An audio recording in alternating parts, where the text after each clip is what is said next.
Welcome back, my name is Rodney and this is Quick Spell Code. I went to a recent birthday, I was thinking about some cake ideas, of course, for Harry Potter, and I came up with two fantastic Harry Potter cake ideas. Both you will have seen in the film, one you will have seen done many times by people and you can adapt it to yourself. The other one you will definitely never have seen before because it actually includes magic. So if you'd like to see what that is, stay tuned for the video.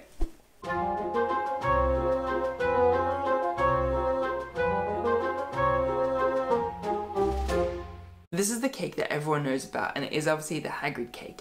It's pink and green icing, very simple, but there are a few key things that you have to do in order to make it a Harry Potter cake, because if it's just pink and green icing, you've done it wrong. The way that I went about this cake was I actually didn't make this cake, I actually bought a pre-made cake, because I was like, in a really good time to make cake, I'm a wizard, I'm gonna use magic, and the magic is buying it at a shop. And then just bought actually pre-made icing, used some food coloring to make it pink, and you need to like a really vibrant green, and basically you got to spell happy birthday a particular way, and then you can, of course, if you know Harry, then write Harry if it's for Harry, but if it's not for Harry, then you just have to obviously adapt the bottom name to whomever you're giving it to. The other thing it has to be is there has to be some cuts in it.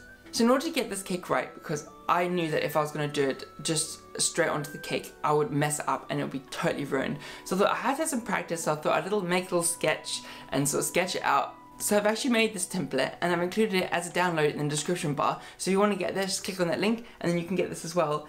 Basically you just have to cut this out if you're going to do it on card, if of course you don't have acetate.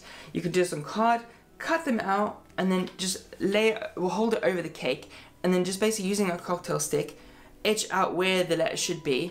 I found that worked the best. And then you're basically taking your icing that you've made into green, put it into a piping bag and then pipe it over, and that worked properly because I knew that if I was going to do it onto the pink icing and I made any mistakes and I wipe it, I'm going to be wiping the green and mixing the pink and it's just going to turn out horribly. So this is how I did it. I'd actually made a version of this cake before, a much larger one, that did actually magically float and fall on my head. You can see that, I'll link that somewhere in the video and click on that if you want to watch that. But I wanted to make a smaller version that would actually float. And I was like, how am I actually going to make it float? And I thought with magnets. And that's how I was going to do it, basically. And you can probably see it over there. It's behind me. It is actually floating because it's on one of those magnet display things. If I was to like cast my wand underneath it, you see? It's floating. There's no wizard trickery here or film trickery here. So that's how I was able to do it with that one. This is, of course, is another really easy Harry Potter cake idea to make. It literally is just pre-bought meringues, really easy. It's basically almost like a pavlova. You're basically just like layering the meringue together, piping the cream with the green, and then piping the purple around. Put that at the top, purple around the top, glass of cherry, fondant flour, and then you're done. And then you've got this magically floating cake over here. As you can see, it is floating. God, I'm such a nerd. I can't believe I actually made a floating cake. And there's actually a cake that's floating next to me. If you do make any of these, please let me know in the comment section below. I'd really love to hear how you got on with them. And that's it for this video. Thank you very much for watching. I hope you have enjoyed it. If you have, please give me a thumbs up. If you're new to this channel, please do subscribe for more of the same Wizarding World content. You can do that by clicking on that box over there. And if you missed my last video, you can find that by clicking on that box over there.